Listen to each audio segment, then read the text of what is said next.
Often in doing treatment with chemically dependent individuals and their families, one of the most burning questions on their mind when they come into treatment is why? Why do you drink? Why do you get high? And over the course of the years of doing the treatment, what I found is that people will tell me, I ask the question of someone who has chemical dependency and I say, well, think of any given reason on any given day that you have drank, that you drank some alcohol, got high on pot or done some cocaine, any given reason you ever came up with for that specific time. And what they answer are the following kinds of things. I won't go through all of them because it would take us all day. But people have said anxiety, loneliness, guilt, anger, celebration, because they're happy, to feel good, to get drunk, boredom. Incidentally, one thing I think you've got to remember about boredom is that boredom is an insult to yourself. Because when you're bored, who are you with? Why is that so boring? So, and the list basically goes on and on. What happens is, as we go through this list of reasons, some alcoholics, for example, would say these are just excuses. Some spouses, for example, say this is no excuse. But the idea is that as we go through the reasons, and I put them all down, if I put them all down, there would be the answer to the question why. And people would look at that and they would go, well, that's sort of anticlimactic, you know. Somehow that's not quite what I expected. And what happens is I ask, what do you expect? And what most people will answer, I think, out of having been deluded for so long, having bought one of the basic lies about chemical dependency, one of the basic myths that are out there about drug addiction or alcohol addiction, is that it's really some kind of a symptom of an underlying problem. That a person is drinking excessively, or they're using cocaine, or they're smoking marijuana daily because of some deep-seated underlying psychological problem. And that is a lie. You know, people are going, well, you know, the reason Ralph drinks too much is his mother stopped breastfeeding him a little too early, and he's been looking for something to drink ever since. And once we get to that issue, he'll be able to... See, that is a lie. And many people have bought that lie, and many people in the professions have bought that lie. I know clients who have come into treatment who have claimed they've had years of psychotherapy, of psychoanalysis, and not stop drinking. Of course, the therapist would suggest cut down, or you shouldn't drink while we're working. Okay, but they don't. And the therapists are involved in looking for this why, and it's really a lie. It's a myth. If we look at it, what we have to understand is, I think, a very simple truth. One of the great lecturers in this field, his name is Father Joseph Martin. He has an excellent little cliche that I think sums it up perfectly. He says, what causes problems is the problem. Now, take a look in terms of the lives of chemically dependent people. Take a look at what's causing the problem. It's the chemical use. Chemical dependency is the illness. It is intrinsically the disease. It's the problem. It's not a symptom of the problem. Okay? And I saw all this stuff that we put, you know, up on the board or on the chart is why. That's the reasons why. They drank to get high. They drank to celebrate. They drank because they're bored or lonely or hungry or tired. Or they didn't get the sale, or it's Monday, or the Cubs lost, or the Bears won, or the Bears didn't win, etc. They're all there. And the idea is that, you know, all of these things are the answer of why straight from the person's mouth. If you look at them, though, they do have some value. We can look at these and we can see that no matter what we put down on the board, what we're going to come up with is all of those answers, if you will, belong to a general category. The category that they belong to is this. They're all feelings. Why do people drink? Why do people get high? The answer is basically this: to change their feelings. That's really a kind of categorical statement we could make that's true about chemical use. One simple tenet I'd ask you to buy, okay? A person uses a mood-altering drug to alter mood, to change feelings. I don't know anybody that decided to buy a gram of cocaine because they want to balance their checkbook more accurately, or because, you know, I'm taking a calc course, I better smoke some pot. It'll, you know, help me understand differential equations. So the key factor here is people will use mood-altering substances to alter mood. The addict uses a drug of any sort, alcohol or any of the other drugs, uses it to change these feelings. When you're angry, you want to be calm. When you're happy, you want to be happier. When you're guilty, or you want to kind of forget that, forgive yourself, etc., and change the feeling. Now, this is why addicts drink or use. This is also why non-addicts drink or use. I mean, I'd ask this question of an audience of people who are chemically dependent and their family members who don't have the disease of chemical dependency. Okay? And they would put the reasons down too, and they would always be feelings. They would always be a way of changing feelings. One truth about this is that the need to change feelings is a normal human need. Everybody on the planet has this need. Everybody has a need to change their feelings. If you're angry, it's not a real good life to be angry for the next 25 years. You want to go from one feeling spot to another. If you're sad or mad or bad or glad, you know, feelings will change. And we have a need to do that. We need to know how to do that. What happens with a chemically dependent person is this. Maybe it happens in early adolescence, maybe it happens even earlier than that, but they're confronted early on with this need to change feelings. When a chemically dependent person discovers the chemical, there's a magic connection. And what he or she will find is that, hey, if I have a couple drinks, this works. If I have a couple lines, if I have a couple tokes, this works. And they will begin to use the chemical to change the feelings very early on and begin to more and more rely on the chemical to meet the need. So that 18 or 20 years later, when they finally have encountered enough consequences from their chemical use, when they finally, as they say, hit bottom, and they come into treatment and they go, they hear this: well, if you have alcoholism, you can never have another drink or drug for the rest of your life. It freaks them out. What happens is, what do they feel when they hear that message? Every one of them will identify at least first feeling fear.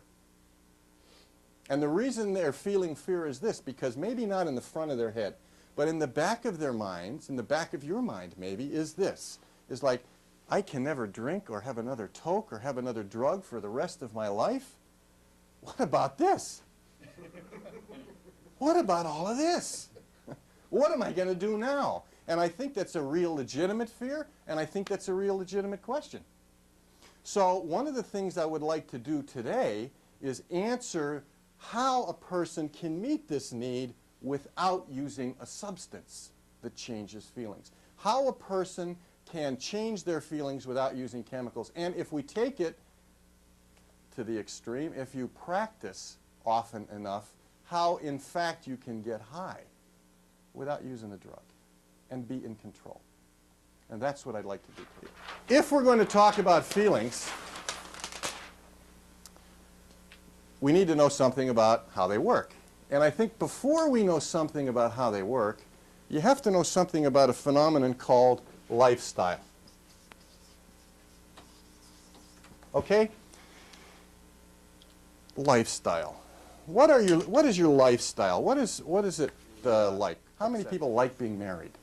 If people would raise their hand. How many people like being single? If people would raise their hand. And I go, oh, wait a minute. Now, why do you like being married? And some people will say, well, I like companionship and I like having somebody to share with, and I like the process. And I'd say, why do you like being single? Well, I like the freedom and I don't like the responsibilities. Or do you like your job? Some people work in counseling, and they love their job because they get to stand up and do this. And other people work in repairing video games, and they love their job because they like to work with their hands and they like fixing problems like that. They're mechanically inclined. Now, why doesn't the video technician want to be a counselor? Of course, I don't know that.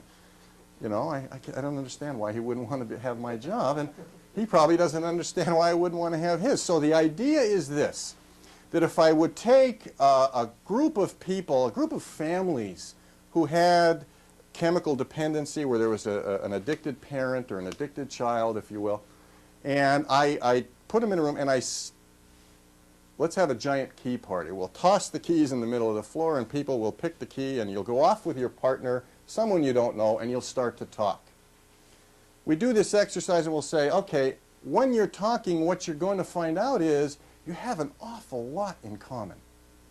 There is an awful lot because of the illness of chemical dependency and how it affects the dependent individual and the family members. How that works, you have an awful lot in common because of that effect. You find, oh my God, oh, you too, you were worried too. You sit up at night and wring your hands too. You made promises and broke them too. And you'll find that as you talk with these strangers, you have lots in common. However, in terms of this, everybody in the room is as uniquely individual as a fingerprint. Everybody in the room has their own unique lifestyle. There is nobody on the planet like you. Nobody. So the question I think would be real interesting to answer would be this. How do you get there? Okay? What makes this up? What determines this? How did you get to like being a counselor? How did you get to want to be single? What are the basic building blocks of lifestyle? Kind of like atoms are the basic building blocks of matter. What are the basic building blocks of lifestyle? And the answer to that question is this: attitudes and beliefs. Attitudes and beliefs form lifestyle. Let me divide it up. Attitudes and beliefs about yourself. Now, I'm talking about the things you really believe are true about you. I'm not talking about the things you'd like to believe are true about you. I'm not talking about the things you want other people to think are true about you. I'm talking about the things that when you're alone with nobody but you, and maybe bored, okay? What's true about you? What is your self-image? Okay? What do you think? Are you too tall? Are you too short? Are you too fat? Are you too stupid? You'll never amount to anything. You're just like your father. What messages, what ideas, what attitudes have you picked up about yourself? I know an alcoholic who went through a treatment program, and he came in a little reluctant, not really believing necessarily this was the problem, but as he went through treatment and the more he learned about it, the more he recognized, indeed, this is the illness that he had, and indeed, this is the things he needed to do to get sober. So his motivation increased, he wanted this, and he went through a treatment program. Came out, went into aftercare, began going to Alcoholics Anonymous, and did all the right things. Started working the steps, etc. So about 3, 4, 5 months into sobriety, what had happened is his family began to lower their guard a little bit. They began to trust him a little more. They began to get a little closer, or attempt to get a little closer. Because what would happen was he, in his drinking phase, continually juggled his work schedule. He came in hungover and he tried to double the work up, and he did all kinds of compensating that made for an adequate work process. He never had any trouble with work as far as the supervisors were concerned, but for him it was a lot of stress. He comes into work sober and he's finding that he handles it a lot better, it's a lot easier, and what happens as a result is he gets promoted, and he gets promoted 2 levels. So here he is promoted, his family's getting closer. By all indicators, he is a quote-unquote success. That's when he relapsed. And the reason he relapsed is this, because deep down, under here, when we get down to it, he believed he was a failure, not a success. And he worked to get reality in conjunction with that belief. Someone comes up to you and pays you a sincere and genuine compliment. And what's your reaction? Embarrassment? Kind of, I don't know what to say, or what does he want? Suspicion? Etc. It's like we can't handle that as easy as we can handle the zingers. And maybe that's because some attitudes and beliefs are going on in here that don't fit. That don't fit. So attitudes and beliefs about self are going to determine about a third of the decisions you make in your lifestyle, what you choose. Whether, well, you know, I can't really, I don't have a head for math. I better not take that job. I better not apply to that area. I better not explore that career opportunity, etc., because of what's going on in here. They determine those decisions. The second area that attitudes and beliefs operate in is the area of significant others. Now, if you come from an alcoholic family or a family in which there is some sort of dysfunction, what happens is as you grow up in that, you begin to get some very definite attitudes about your mother and your father, some very definite attitudes about your brothers and your sisters, and aunts and uncles, and people who are significant to you. You begin to form some opinions and some attitudes and some beliefs about what they're doing and how they're doing it, and you may grow up with some anger, for example, if your dad's alcoholic and disappointed you regularly. Or you may grow up with you know, some guilt feelings or some inadequacy feelings because you couldn't seem to do anything right because of the inconsistency involved in such a family. All right. So you develop some attitudes and beliefs about your significant others as you're growing up. But more importantly, in terms of your lifestyle, what happens is this. What you wind up developing is attitudes and beliefs about what it is to be one of these. What is it to be a mother? What is it to be a father? What is it to be a wife or a husband or a son or a daughter or a sister or a brother, etc., etc.? What are your attitudes and beliefs about what it is to be one of these? And so what we find is basically we're talking about roles. What are your roles? In a chemical dependent family, in a family where chemical dependency is a factor, this gets so twisted and so confused that it causes an awful lot of problems in adult life. What will happen here is if you ask spouses, let's take a female spouse of a male alcoholic because that's just statistically what happens. And you ask the spouses, how many of you in the room sometimes have the feeling, in terms of the way your husband's drank or drugged, how many of you in the room felt like sometimes you have an extra kid on your hands? All the hands go up. Okay, it's like, yeah, that's right. And they all go, you know, first, if you ask them, how many of you are married to an alcoholic, they sort of raise their hand like this. And then you say, well, how many of you have ever felt this way? And then they raise their hand like this, yeah. And they're proud of it, sort of. Yeah. You know? So it's like, okay, wait a second. So what you're saying basically is sometimes you parent your husband. Well, yes. Well, is that right? Now, is that how spouses, is that what a wife is? Is a wife a mother? Well, yes and no. Sometimes you have to be blah, blah, blah. And it's how many of the husbands feel like a child? And they raise their hand. How many children feel like the husband? Especially when the husband's absent emotionally or physically or whatever it happens to be because of the drug use. Okay, and there's hands being raised too. Look at what's happening here. You know, we have spouses who are acting like parents towards their husband and acting like wives towards their children. And we have children who are acting like parents towards their parents. Now, some interesting confusion is going on with these roles because of the disease. Okay? Because of the disease, what's happening is we have people growing up, developing some attitudes and beliefs about what it is to be mom or what it is to, well, you know, wives take care of their husbands. You know, they have this Virginia Woolf relationship. That's what love is. Okay? And, you know, to love, one of the interesting statistics that came out of some research that was done about, I think, 6 or 7 years ago, and it was done researching members of the group called Al-Anon. Al-Anon is a 12-step self-help group for spouses or relatives of a person who has chemical dependency. And they did some research, and it happened to be primarily on women because Al-Anon is primarily populated with women. And what they found is, of the population they studied of wives who had divorced their alcoholic husbands, because of the alcoholism and the craziness that goes as a result of that, of the wives who divorced their alcoholic husbands, 84% of that population wound up marrying another one.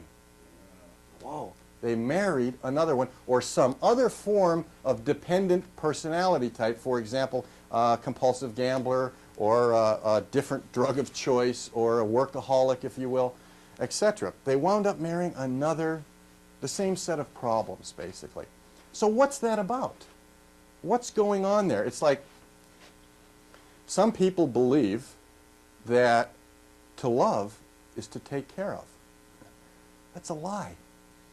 That's not true. I mean, I think what happened is, like, I grew up in the 50s and the 60s, and Elvis or somebody said what you're supposed to do is you're supposed to go back to the car and get the ring and try to beat out the train, and you don't beat out the train, you get killed, but this guy sings about it for the rest of his life, okay? And you get to be immortal. That's love. That's romantic. That's baloney. Okay, that's baloney, because that's not really what love is. To love is not to take care of. To parent is to take care of. Love is not a matter of meeting each other's needs. Love is definitely not a matter of twisting yourself into a pretzel to meet each other's needs. To sell yourself down the river to meet each other's needs. Love is being each other's wants. Who you are, unchanged, is what I want. Not, oh, God, I wish you were this, that, the other thing. Okay, see what's happening here is the roles are getting incredibly confused. How many family members that I see on a daily basis who are proud of their 14-year-old girl who acts as mature as a 30-year-old? That's a tragedy. That's nothing to be proud of. That's not good. That's not right. One example of how that worked in terms of recovery, we had a patient come into the hospital. It was an adolescent, 15-year-old, who had attempted suicide. And we were involved in her admission, and there was no evidence of her having chemical dependency at all. But because in our treatment program, families are a must, we had the parents in, and we began to explore in therapy sessions what was going on. Discover both parents were alcoholic, actively alcoholic. Both parents didn't know this, because alcoholics just don't know that they're alcoholic, you know. And both parents, in discovering this, really turned it around and both went through treatment, both recovered, both began recovering and going to AA and doing real well. And this girl, if you took her history, she was a straight-A student. She was involved in many extracurricular activities and a leader in many of those activities. Okay, she was, in a sense, the family hero. And what happened is, Mom and Dad got well. She then got pregnant and began using drugs because the hero role was shut. You see? So look what happens in terms of how these roles get confused. The children grow up, and you'll get a family hero who is picking up dad's slack or mom's slack and helping mom out and being good. You get the scapegoat, who is the little child who's always in trouble and provides a diversion of focus from the parent. That's what their function is, and they sort of know that, and they do real well at it. They're targeted to become alcoholics in adult life. The hero is targeted to, what do you think? they're targeted to marry them. Because what happens is this, like, picture yourself a single hero. And you're out in the single scene and you're dating, and along comes this healthy, independent, self-determined young individual. And if you're a guy, you go, well, it just doesn't attract me. It just doesn't turn me on for some reason. I don't know. It's just, not my type. If you're a girl, it's like, what would he need me for? You see what's happening here? It's like what we begin to get attracted to is the weakness of others when caretaking is our definition of love. We need something to take care of. So we have to find some sort of flaw or weakness in the person that works. Now, this isn't conscious. This is back here. This is not up here. And we wound up in situations where you wake up and you go, how did I promised I wouldn't let this happen to me, and here I am again. The roles are getting confused. The attitudes and beliefs we have about what loving is, what spouses do, what kids do. You know, children, in the sense here, when a child is born, it's like the entire universe revolves around him as far as he's concerned. You know, open your mouth, in comes food, all by itself. And as they grow older and begin to learn that there's an external world out there, they begin to give up that self-orientation, that self-centeredness gradually. But as they're in the throes of it, it's a double-edged sword. And what happens is they sort of think that things that go on have something to do with them. And they grow up believing that, hey, Dad's drinking because maybe I wasn't good enough, or I didn't try hard enough, or I'm a bad guy, or if he was more proud of me, or it must be me. It must be my fault that this stuff's going on with Mom and Dad. Because I don't, you don't see it any other way. So the roles get confused. I won't beat this to death. I just leave you with the idea that the attitudes and beliefs about significant others and what it is to be that friend or spouse or anything are real important in determining and dictating decisions in your lifestyle. The third area, the world in general, the world itself. What do you think? What do you believe is good and true and beautiful and bad and false and ugly? What's right? What's wrong? What, in a sense, are your attitudes and beliefs about that? What are your values? Listen, chemical dependency is one of the biggest effectors in shaping values that I know. What will happen is this. If you're chemically dependent, what you have to do in order for your drinking or drugging to continue is you have to twist these around so that what's important becomes unimportant and what's unimportant becomes important. You have to do that. This is why you can keep drinking. If you don't do that, you go, oops, alcoholism, I'll quit, and you quit. That doesn't happen, though. You begin to operate on your attitudes. The disease operates on your attitudes and beliefs so that you wind up maybe having a distorted perception of the world in general. But, what are they? What are your attitudes? What are your beliefs about what's good or what's right? Is it a dog-eat-dog world out there? People will say, it's a dog-eat-dog world out there. Golden rule is do unto others and cut out before they know. Other people say, well, love is everywhere. There's good in everybody. Turn the other cheek. Both value systems operate, and then both value systems are, at least judging from the people, they're operating for those people. So attitudes and beliefs in these three areas dictate or determine lifestyle. Now, I broke this down for the purposes of education. What you need to understand is how it operates is that these things are big clusters, and they cut across the three categories, and they're sort of behind in the back of our minds as we go through and make decisions, etc. All three categories. Where do you think they come from? I think since they're so powerful, we ought to kind of get an idea of where do attitudes and beliefs come from. Now, some people will say, hey, your parents give you your attitudes and beliefs, And other people will say, well, it's your peers, If you live like down where the Latin purples have their gang, well, that's where you get your attitudes and beliefs. Or your teachers, or your schoolmates, or your, Marvel comics, or whatever. Attitudes and beliefs come from there. And in a sense, yes, and in a sense, no. Let me give you an example. I know a couple who were fairly routine people. They sort of had an order to their lives. And every Monday, the wife, when the husband got off work, every Monday the wife would cook a roast. And when she'd cook a roast, what she'd do is she'd cut each end off the roast, feed that extra meat to the dogs, cook the roast, turned out delicious. One day her husband finally says to her, honey, look, this is bugging me. Why do you cut the ends of the roast off? I mean, why do you do this? Seems like a waste of meat to me. So she said, well, because my mother did it that way and it turned out delicious every time. And what's good enough for her is good enough for me. Okay, backs off. Goes to his mother-in-law. He says, Ma, listen, this is kind of bugging me. You know, when you cook a roast, you cut each end off the roast and it turns out delicious. Tell me why you do that. Is there some reason for that? I don't understand it. You know, he says, well, my mother did it that way and it worked every time. What's good enough for her is good enough for me. Okay. Fortunately, Grandma's still alive over at the nursing home, you know.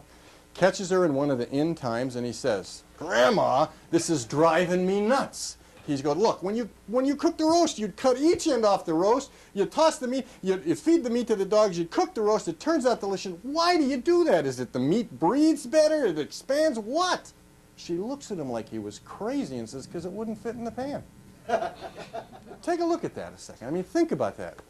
It's like, do those attitudes and beliefs come from Mom? Is that where it came from? Yeah. And in a way, no. Because what happens is this. At birth, even at birth, we're making decisions about what we're going to buy and what we're going to chuck. Okay? We're making decisions about what we take and believe and purchase for ourselves as the way to do it, and what we're going to ignore or leave alone. Kids from 0 to 100 are making these decisions every day. Is it Mom's fault she cuts the ends off the roast? No. Okay? Because we did this. We bought it. It's our choices. And granted, like age 2 or 3 or 4, we're kind of lousy or new at this anyway. And maybe we don't do such a hot job of what we buy and what we leave behind. Parents will often say, you know, I don't know where this kid learned that. I never showed this to him, really. You know, but there he is. He has it. So attitudes and beliefs, do they come from parents? Do they come from neighborhoods? Do they come from... Yes, they do, and no, they don't. It's what we buy and what we don't buy. It's all of that above. And they operate in our lives to shape our lives. They're a major factor in the direction that we go. Okay, so attitudes and beliefs in these areas dictate and determine lifestyle. Now, I spent a lot of time on this, and I began this by saying, I'm going to show you a way to change your feelings without drugs and chemicals, and I spent the next half hour or so talking about lifestyle. What does lifestyle have to do with feelings? What I want to do is I want to let you in on probably it's a very little known fact. It's probably a secret. I think there's like a government conspiracy to make sure you don't know this is true. But most people have bought this. They bought that feelings work this way. An action occurs. That action causes some feeling. The feeling then triggers or causes the behavior. And that feeling plus behavior is the reaction. This is the formula a lot of people have purchased in terms of how feelings work. Something happens. That causes you to feel a certain way, you behave and respond in a certain way, and that's your reaction. And that's a lie. That is a lie. That's not how they work at all. People, you know, boy, you really, you know, my boss yelled at me, really made me angry, and da-da-da-da, and I walked out, etc. So, the way they work is like this. An action occurs. That action triggers the attitudes and beliefs you have about that particular action, and then those attitudes and beliefs trigger or cause the feeling. It's these causing these, not this. Actions don't cause the feelings. attitudes and beliefs do. Okay? Let me give you an R-rated example. I'm going to give you an action. I think most people would agree the reaction I outline is kind of natural. Here's the action. Your wife sleeps with your best friend. There it is. That's the action. Now, I think most people would agree that it would be kind of natural to react with a little irritation at this. Okay? Most people would say, you know, hey, that happens. There's jealousy, there's rage, there's anger, and it's natural for you to feel that way when that action occurs. But if it's natural, it has to be universal. If it's natural, it means it's found in nature. And it's all over the place. Yet, we can go into Alaska, we can go into an Eskimo village who hasn't had much contact with, you know, American wonderfulness, and we can have exact same actions occur, and the Eskimo will feel pride and a sense of social fulfillment. Pride. Yes, pride and a sense of social fulfillment. Why is that? Why is he feeling good about it and we may feel bad about it? What's going on? What's operating, causing the feeling? It isn't the wife sleeping with the friend, because it's causing two separate reactions. Something else is going on. That something else is culture. What's culture? Culture is nothing more than the set of attitudes and beliefs that you bought on the way up. Okay? So attitudes and beliefs are causing the feeling, not the action. See what I'm saying? Yet, how many, you know, I wish I had an invention that would be able to tap in to the energy that you've spent trying to get this to work out right so that this will be okay. God, I could power Chicago for a month. Okay? It's how often is our focus on here, totally ignoring these, and we fail. How many spouses I've talked to who have attempted to control their husband, their wives, or son or daughter's drinking by hiding the checkbook or pouring out the bottles or taking the credit cards or whatever, and in order so they won't feel so scared or so let down or so hurt. And they go through this for years, and they totally ignore what's going on here. Now, one of the implications of this formula is this. If you buy this, if you buy what I'm selling you here, what you're also buying is this real hard to accept fact. Nobody makes you angry. Nobody hurts your feelings. Nobody makes you feel guilty. Nobody makes you feel happy or sad or mad or bad or glad. You do. Who's responsible for these? You are. Therefore, who's responsible for these? You are. Okay? One real prominent author in the field, Ann Wilson Schaaf, has an incredibly simple and wonderful definition for responsibility. Responsibility is the ability to respond. Okay? See, we have the ability to respond to these and to respond in this way. They're our responsibility. You see? One of the things that happens, I think, in chemical-dependent families a lot is that we tend to think that responsibility and blame are synonyms. You know, who's to blame means who's responsible in a lot of people's minds, and that is a lie too.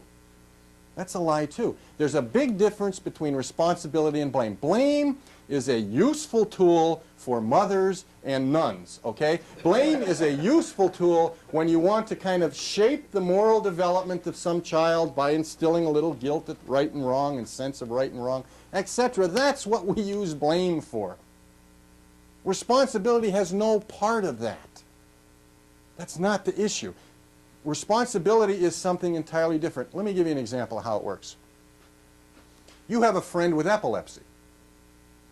And this person comes over your house, and we sit in the parlor, and you're having a conversation over some coffee, and you're having a wonderful time. In the course of the conversation, the epileptic goes into a grand mal seizure. In the throes of the seizure, the tremors and the shakes, etc. In the throes of that seizure, he knocks over your $5,000 antique Ming vase, smashes it to bits. So he has the seizure, he goes through the seizure, he comes up a couple minutes later, and what do you do? I mean, you go, "You idiot, couldn't you twitch over there?" Yeah, it's funny. It's funny because it's ridiculous. But haven't we been doing the same thing to the alcoholic? Isn't that exactly what... Why can't you drink right, you fool? You see, one of the things that happens in terms of attitudes and beliefs that we have about the disease is, I'd ask you to do this. Try this experiment a second. Close your eyes, and I'm going to say this word, and I want you to picture the picture that comes in your mind, okay, when I say the word. Close your eyes and picture this. Here's the word. Alcoholic. What comes into your head? For a lot of people, what comes into your head is a picture of some guy in a dirty coat, drinking out of a brown paper bag, living on Skid Row somewhere. How many of you out there pictured a woman? Probably nobody. Oh, one person did. Good. You must have seen Ironweed. That was the first, depiction of a woman alcoholic we've seen in a long time. But the idea is most people have this stereotype of what an alcoholic is. It's a late stage, out of control, derelict, etc. And that's just not true. That's 3% of the addicted population. And 97% are like next door neighbors and handling jobs, and they have families. It's like, where did our attitudes and beliefs, kind of like the roast example, where did they come from? If we think back to, say, the turn of the century, okay, when there was a movement called the Temperance Movement. One of the principal leaders of this was the Women's Christian Temperance League. They still have headquarters in Evanston. And what they did is they spearheaded a giant media campaign, which at the time were soapboxes and magazines, because that's what they had for media. They went across the country preaching about alcoholism. And what they preached, the facts that they understood then were, alcohol is a tool of the devil.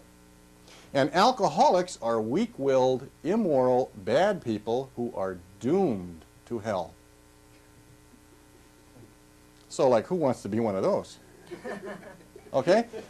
That's what they thought.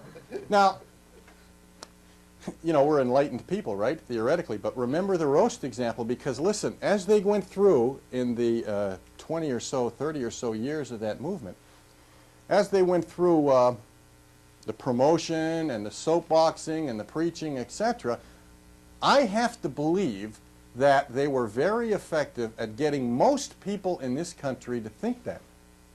And the reason I have to believe that is because in the mid-20s, Congress, a bunch of congressmen and senators passed a law that made alcohol illegal. They passed a law that took a major money-making industry and wiped it out in the country. Legitimately, anyway. Okay? They took that, and I have to believe that congressmen won't do that unless they think most of their constituents want them to. So you can't tell me most of the people in this country didn't think that way. You see what I mean? I think that that was the popular belief. I also think that was passed down the same way we cut the ends off the roast was passed down. And that people today actually believe that alcoholism has something to do with willpower, that chemical dependency or drug addiction has got to do with willpower, that alcoholics don't have willpower. That's ridiculous. That's ridiculous. In fact, as if there was some sort of insertable thermometer we had to measure intensity of willpower, that population would probably have more than the population that's non-addicted in terms of willpower. I'll give you an example. This is a true story. I'm going to change the names of the players because, number one, I like the honeymooners, and number two, I want to protect the innocent or the guilty. But Ralph and Alice were married for a long time. And Ralph is the kind of alcoholic who sort of chipped during the week, had a couple beers here and there. A couple in alcoholic definition is 8, okay? During the week after work, he'd have a few beers. And On the weekend, however, on Friday night, almost like clockwork, you could count on Ralph not to show up for supper, to come in about 9:15 at night with a quarter of his paycheck spent, drunk as a skunk, and pass out on the couch. Now that scenario had been repeating for years. Oddly enough, every Friday you could count on Alice to have made supper and to expect him home, and then to react indignantly Saturday morning in the middle of the hangover to let him know the error of his ways. Okay? So this pattern was ongoing for quite a while. And what happened one time is, in the mail, Alice gets an invitation to a wedding from her kid sister, Trixie. Okay? Her kid sister, it turns out, is about to be married. Now, this is the sister that she practically raised, because her father wasn't around, and her mother wasn't around. They were usually out drinking. And she raised this kid, and they were real close. And it's her kid sister, and this is real important to Alice now. So she goes, and Ralph comes home, middle of the week, and says, Ralph, look, Trixie's getting married, and it happens to be on a Friday. Now, let's cut the nonsense and make a deal. I'm going to make you a deal, Ralph. Listen to this. Just this Friday, it's 1 month from today. It's 1 month from this coming Friday. Just this once. One time only. All I want you to do is not drink that Friday. Please don't go get drunk that Friday. It's important for me. We only have one car. It's important for me to show up as a family and be there with my sister. And I promise you that if you do this for me, Ralph, listen to this deal.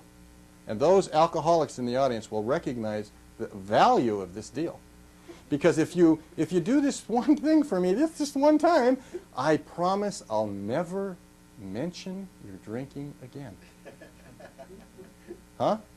Is that a deal or what? Of course. So Ralph jumps at this. He goes, all right, you can't even open your mouth. I'll do it. This is no problem at all. So, month goes by. She's all dressed up. The kids are all dressed up, and they're waiting for Ralph. 5 o'clock, no Ralph. 6 o'clock, no Ralph. 7 o'clock, no Ralph. 8 o'clock, no Ralph. 9:15, in comes Ralph, drunk as a skunk, passes out on the couch. Now, one of the patterns for Ralph is that as he passes out, after he passes out on the couch, he sleeps about 45 minutes, gets up real shaky, has a couple of levelers, and then goes to bed. That was the pattern. So now Alice had called Trixie with her excuses. Well, Ralph got sick, etc. That's a normal thing. And she was so angry that she got the kids together and they played their favorite family game called Posse. This is where you gather up the children and you go on a hunt for the missing bottles. And they searched that house high and low, from the attic to the basement, from the left side to the right side. They looked for every single hidden bottle Ralph would ever have. And they found it. She was so angry. She went to the garage. She found the hidden stash there. She poured all the stuff out, put it in a garbage bag. Then she took the car keys and buried them under the rose bush. Went up to her bedroom and waited for him to get up. So sure enough, 45 minutes later passes. Ralph sort of stirs. She hears him kind of get up. She hears the back of the toilet come off. She hears, searching for the bottle. The cupboard's banging. And she knows she isn't going to find anything. So she's waiting. Out he storms. She hears him leave, obviously on his way to the garage to check that. He won't find it there. So she's waiting for him to come back for the row, for the fight. About 10 minutes go by and nothing happens. She doesn't hear Ralph, doesn't see him, She gets up, goes downstairs, looks around, he's not there. She runs out to the garage and there's the car.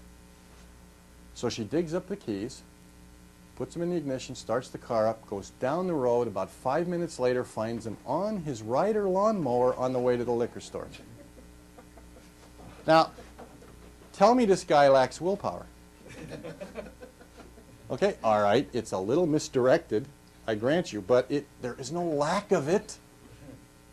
There's no lack of it. It takes, for those of you out there who are alcoholic, you know what you're guilty of. You're guilty of nothing more than trying to drink right. And then, bang, you hit a brick wall, and then you keep trying again. That's willpower. That's willpower. There is no lack of willpower in addicts, so that's a myth. And that's one of the attitudes that sort of got handed down, I think, from that temperance movement, that temperance generation in the Prohibition era. Now, you know, Prohibition didn't work. I mean, it didn't stop alcohol. I find it kind of ironic that the Women's Christian Temperance League were indirectly responsible for organized crime, because that's basically what came out of Prohibition. It didn't work, okay? And we now know that alcoholism, chemical dependency, is a genetically inherited disease process. That's what we know to be true. It is not self-inflicted. It is not, I mean, I don't know any alcoholic, and I've asked a lot of them this question. Look, when you were in 4th grade and the teacher said, Ralph, what do you want to be when you grow up? Did you say, you know, a lush sounds like a fun career. How do I get to do that? No, you don't. You don't choose this. This is not a hand you decided to cheat and deal yourself. No way.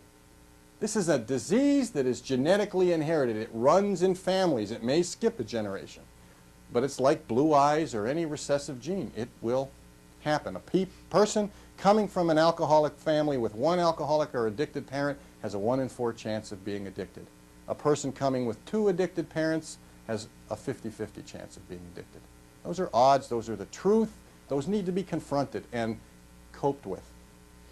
Okay, so attitudes and beliefs are causing a lot of the feelings, not actions, attitudes and beliefs.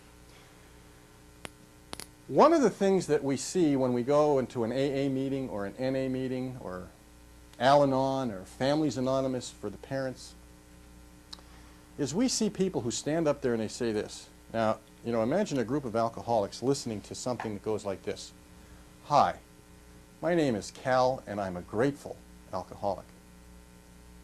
They look at him and they go, what? You're grateful? Thank you for the disease, God? Are you crazy? And they look and they hear this person talk and they begin to see something about this person. They begin to see that this guy really enjoys living without drugs. This guy, like, can do it. He's a winner. That's what they call them. In AA, they're called winners. In CA, people who are actually contented in their sobriety. People who are actually comfortable and okay living a balanced life without chemicals. And you look at this guy and like, God, how do you do that? How did you do that? Because for those alcoholics or addicts in an audience that look at that list I put on the board and they go, my, what, now what? He's doing something right, or she's doing something right. How did they do that? The same thing is true of spouses in Al-Anon or parents in Families Anonymous or Tough Love. Okay? There are those winners out there, and you wonder, what did they do? How did they get that way? Okay. The answer to that is they develop a skill. They develop a skill, and the skill is called coping with reality.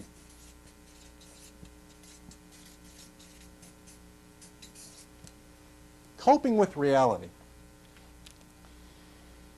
The better a person gets at coping with reality, the closer they come to contented sobriety, or contentment, or, you know, happiness, whatever. Serenity is a good word. But now, what is reality? What is reality? You know, how do we define that? I define it real simple. Reality is, period. Reality is. It's not what you think it ought to be. It's not what you think it should be. It's not this. It's not what I'd like it to be, etc. It just is, and the better you get at coping with the is, the closer you're going to come to serenity or happiness or getting high without drugs. The better you get at this skill. Remember what it is, because it is a skill. You don't come out of it genetically prepared. This is it. You know, I've got this skill automatic. No, you've got to learn it. So coping with what is. There are 2 clusters in here that prevent that. There are 2 clusters of attitudes and beliefs that prevent your coping with reality, and they are these: the awfuls and the shoulds. Okay? The awfuls and the shoulds. An awful prevents this because they warp or prevent your being able to identify reality. An awful is an unrealistic exaggeration of an event. It's not the event. I'll give you an example. How many of you out there would agree that the worst thing that could possibly happen in the entire universe, on the whole planet, is for you to flunk a final exam in college? How many would agree that that's the worst thing that could possibly happen in the world? Very few people raise their hands. Yet I worked out at Penn State from 74 to 76, and what was true is every quarter after finals at least one student would nosedive out of the 8th floor of the dorm because they flunked the final. Because flunking a final was that bad. It is that bad, isn't it? You're saying no. The student emphatically says yes. What's true? And then, well, it's what he thought. It depends on what you believe. All of that's a lie. What's true doesn't depend on what you believe. What's true is true. Sorry. It's just like alcoholism. I don't have an opinion about alcoholism. Alcoholism's not a matter of opinion. It's a disease. It's not a matter of opinion. And this is true too. What's true about the final exam? Is it that bad to flunk a final? Is it that good to flunk a final? Is it okay? The answer is the only thing that's true is the final is flunked. And how you cope with that is the skill you got to develop. That's what's true. It's not awful. It's not terrific. Let me get closer to home. Those of you out there who have an investment in chemical dependency, how awful is a relapse? Now, some family members are probably in the audience going, oh, God, Frank, please don't tell the guy it's going to be okay if he relapses. Okay? All right. Understand, that's not what I'm saying. Okay? But how awful is a relapse? When you listen to those winners in AA, you know another thing they say? They say, I needed every drink I drank to get here, and I'm grateful for it. Whoa.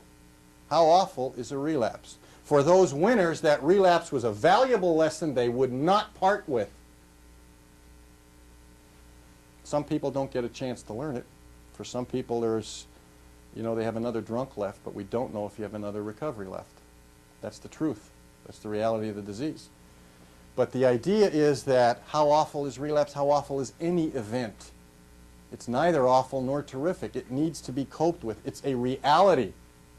If this is a disease wherein relapse is possible, because, it's been a lot of grief getting here to being recovering. Okay, so it's real natural to kind of not want to think about that.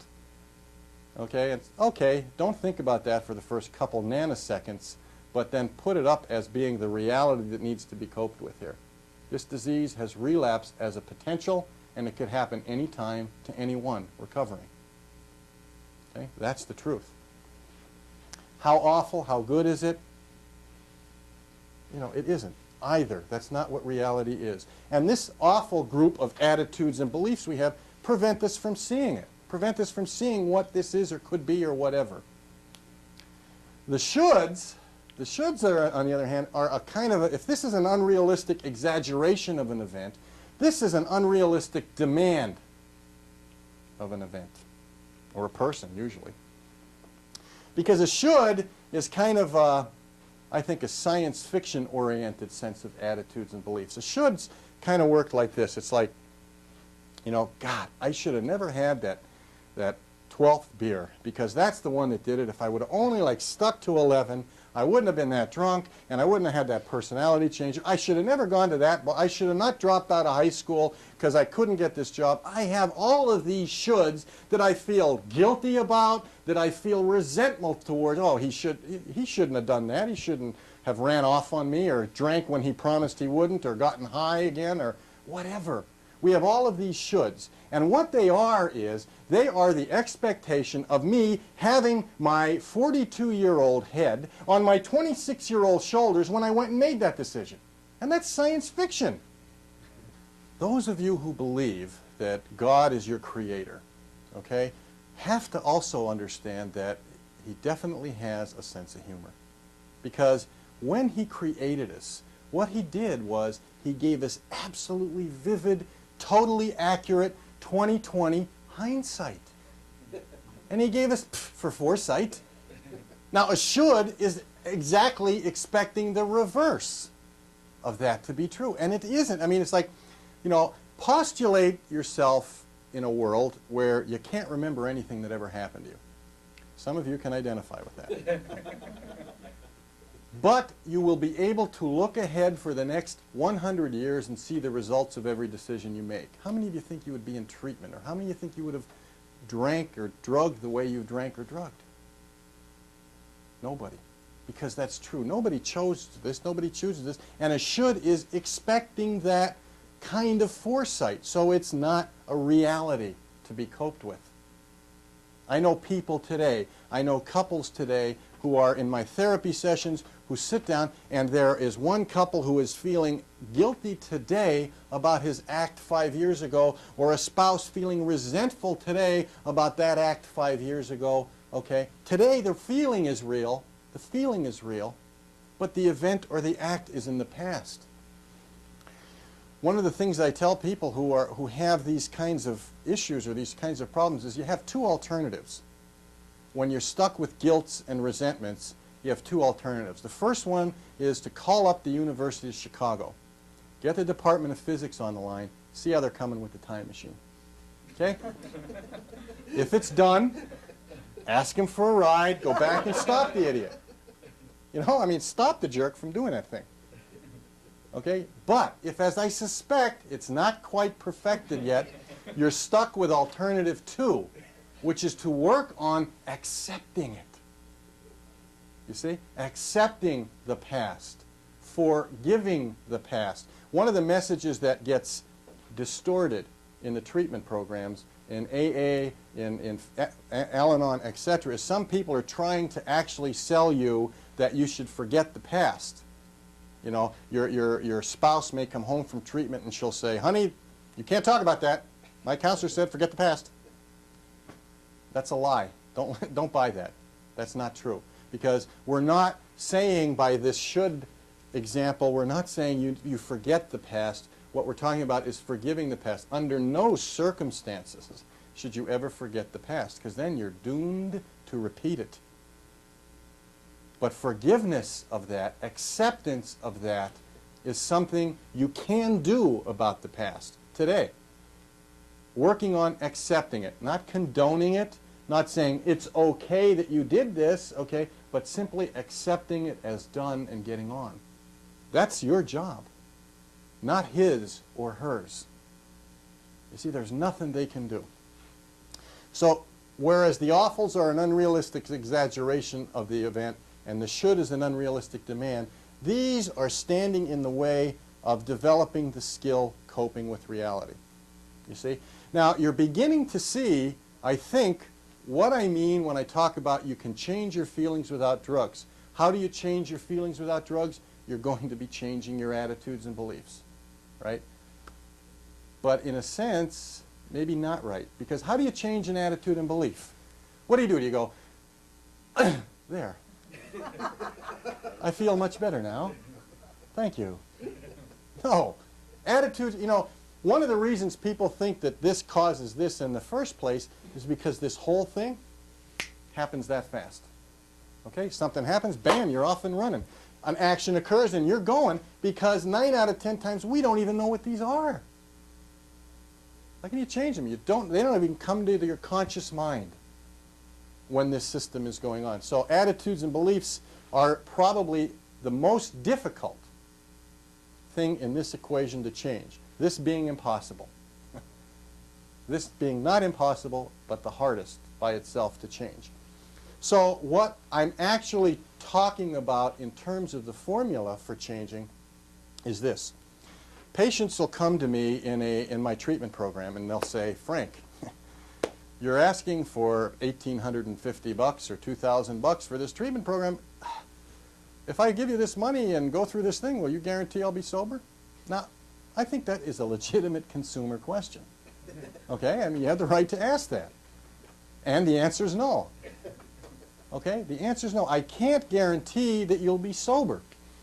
If you go through STEP and pay this money, or go through inpatient and pay, 10 times as much, but no, we don't guarantee sobriety. However, I will guarantee something that is equally as valuable as that.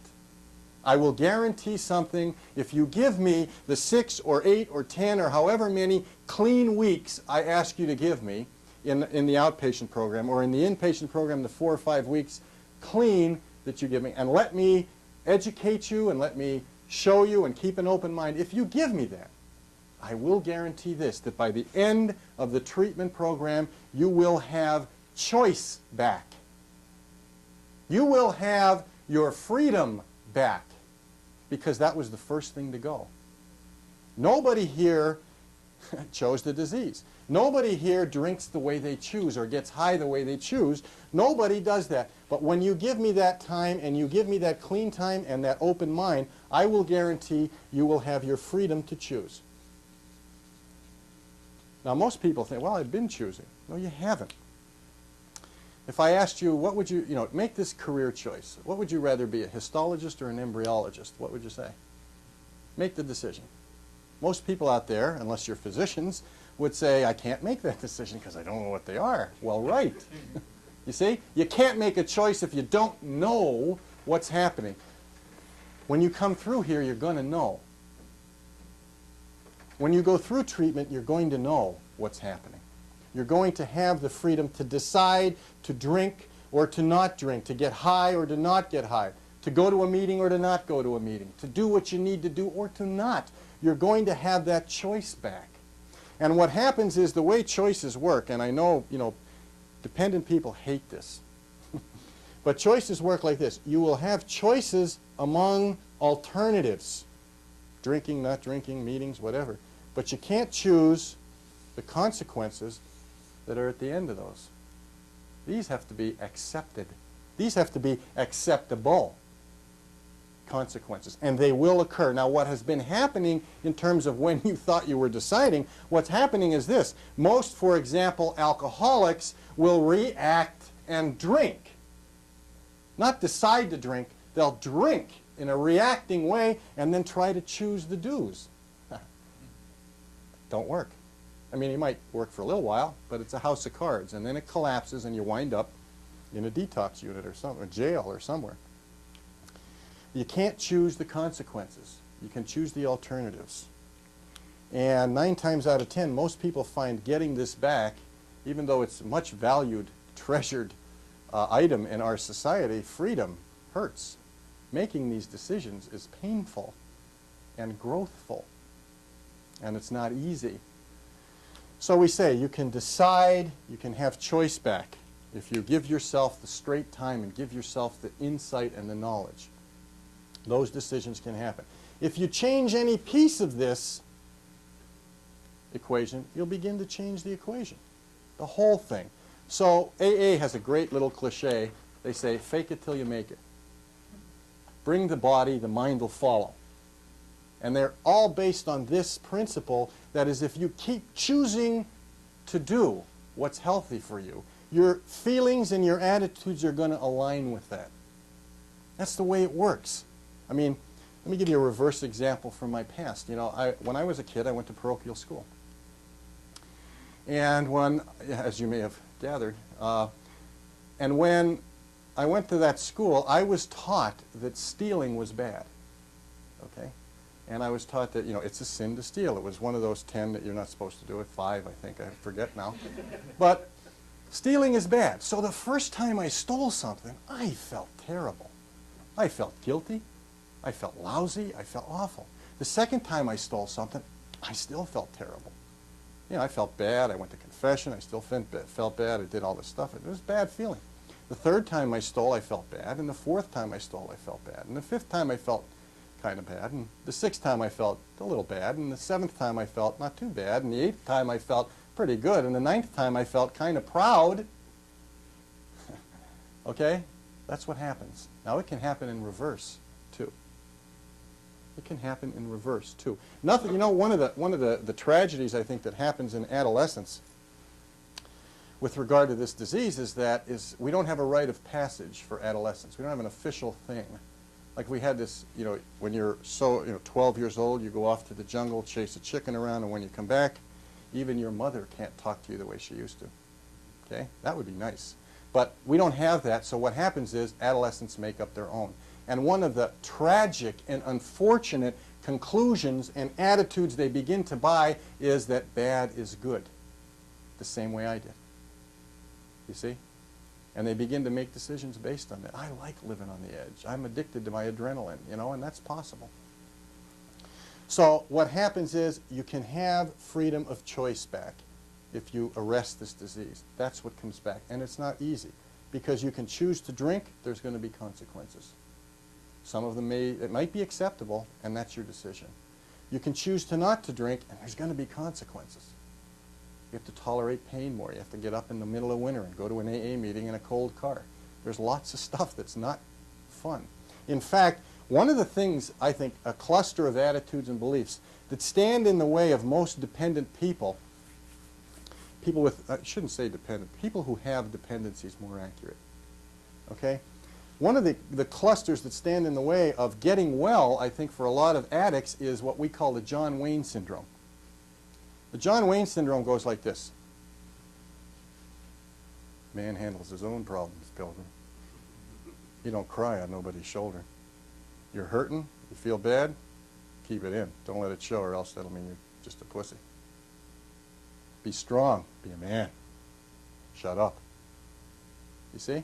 That was, you know, that's the John Wayne. And again, like the Women's Christian Temperance League and those attitudes about alcoholism and the outdatedness of that, the John Wayne syndrome had absolute value back in the days when we were pioneering the West. You know, rugged individualism was a value because the nearest help was 8 days by buckboard anyway. You had to kind of rely on yourself, yes. But the reality you have to cope with is that no, none of you are Jeremiah Johnson. None of you live in the Rockies in a cabin by yourself. You live in an interdependent society. You live in a society where we do depend. You know, how many people you rely on just to go to the bathroom? And I bet you thought you did that yourself. There's the water sewage people, there's the toilet paper manufacturers, there's the central heating gas company stuff. You know, there's all kinds of things. We're sort of not even... You know what else? Real newsflash. Did you know that vegetables don't come from the supermarket? They don't come through the holes, those little holes in the tin shelves. No, that's not how they get there. Some farmer breaks his neck for 16 hours a day in droughts and heat trying to eke this stuff out of the soil. You see? And you rely on him to eat. And he relies on you to fix his tractor. And we rely on each other for all kinds of things. You see? So the John Wayne syndrome actually keeps people from getting well. It's a lie now. It's a lie. And coping with reality. You know, what did I call this in the beginning? I call this a skill. Now, if anybody out there is in the trades, what you're going to say is, you know, when I learned my trade as an electrician or when I learned my trade as a plumber, I had to serve an apprenticeship under a journeyman. Okay? I don't know any trades really that doesn't do that. I don't know any skills that are not learned that way. And this one is exactly the same also. You need a journeyman to teach you during your apprenticeship. You know where they are? They're at AA meetings. They're at Al-Anon meetings. They're at Families Anonymous meetings, adult children of alcoholics meetings. There are winners out there who have developed a skill, who you might have seen. And if you ask them to teach you, they'll say yes. And they won't charge you a dime. It's a miracle. And it's true, and it works. And you go to, and I know how it's going to feel, part of the consequences. Those of you who have John Wayne syndrome, or those of you who have all of those rules about don't let it show, or don't talk about it, or don't feel bad, etc., it's going to feel like acts of perversion to do what we're asking you to do to get well. It's going to feel so unnatural, because what are we asking you to do? If you're alcoholic, we're asking you to sit in a group of strangers and to tell them things you haven't told your bartender, for God's sake. Okay? It feels weird. It feels wrong. It feels weak. It feels bad, I know. But you got to do it anyway. And tolerate and accept. And then the feelings will begin to change. And what we're saying here, you're now having freedom of choice. You can now act instead of react. Okay? Choose the course of action. You know, there's an old adage, I think it might have been invented by Italians. me being one of them, that don't get mad, get even. You ever hear that? You know, we invented the vendetta.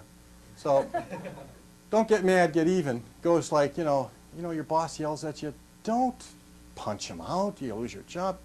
Be calm, sit back, put sugar in his gas tank later.